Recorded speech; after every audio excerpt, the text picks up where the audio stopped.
That was a press conference that certainly got our attention here. I feel like my mind's in a bit of a pretzel based on what we heard from Jon Rahm saying, I feel like I'm still a PGA Tour member. I'm just suspended. I want to support the PGA Tour, but I'm playing on LIV. So, Eamon, how do you make sense of the sentiments from Jon Rahm?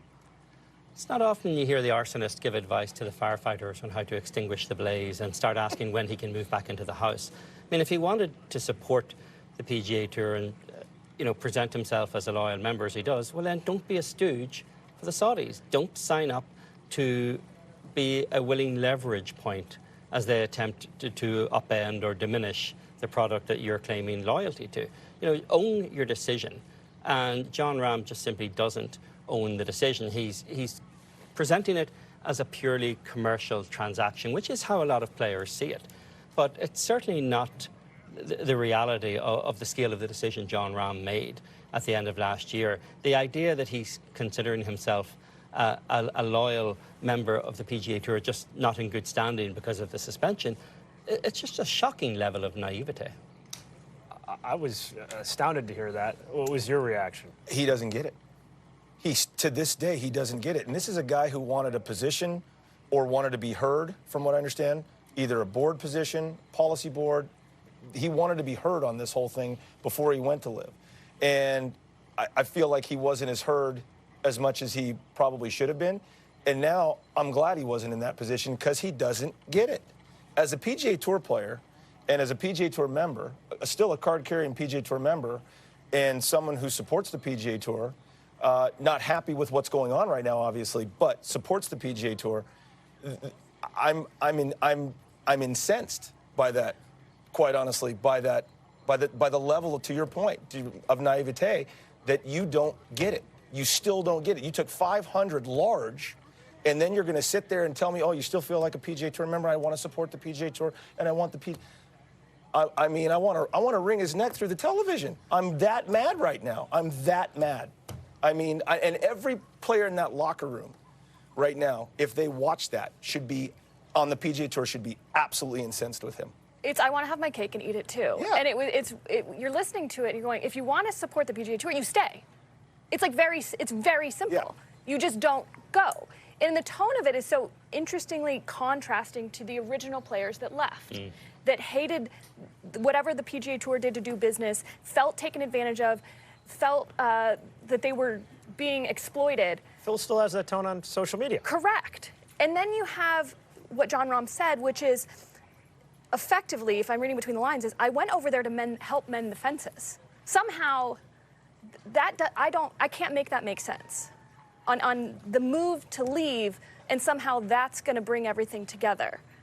It divided. It actually pushed it farther apart. It felt that way. Pushed it farther apart. There's certainly a resentment in the locker room of guys who don't want to see Jon Rahm walk back through the door 6 months later with his pockets full, and suddenly they look like the suckers who didn't make the same decision. But that press conference was perfect evidence of why Phil Mickelson was able to sell him a bill of goods. If he's able to swallow that and spout that, that's why he was suckered. The only way I can discern this is that Jon thinks that it's going to be a way shorter interval of time before they come together. And that's why it's 1 foot in his mind still with the PGA Tour and 1 foot with the LIV Tour. But everything that we're seeing when it comes to this negotiating landscape, it's going to take a while for them to even potentially get to a framework that works, let alone have reconciliation with the guys there. I was going to hit Eamon with a quick one, but what do you got? Well, and that might be. It might be a short time frame. We don't know. I think it's going to be a long time frame. It could be a short time frame.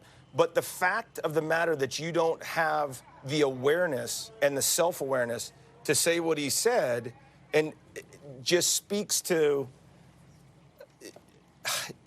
I can't. He's not separating the relationships from No, the politics he's because not. he's still friends with the guys out here. That's how he sees it. I'm in that camp. These are my buddies. I'm still part of this tour. Yeah. But the politics of it, the negotiations that are going on, the potential scrutiny of it by the government, that's all going to take a lot of time, and I don't think Jon Rahm has any grasp of that side of the equation. He just thinks because these guys are nice to him on the range that he's still part of the I'm also gang. curious that because of the adversarial beginnings of this, because of the context of which so many players left, what are they thinking listening to this? Is that the tone of everybody within LIV? That, oh, never mind. We didn't do it because we didn't like the PGA Tour. We did it because this was a manipulating way to get what we wanted in a global world tour. And I don't feel like that's truly, like, I don't think he's speaking for other people when he's saying that. It's just, he's got a very unique tone in all of this to any of the players that I've heard talk about it. He's curating a reality for himself here. Yes. If you noticed earlier on, he was asked the difference coming to a major as a LIV player versus PGA Tour player. And he said, really, there's no difference.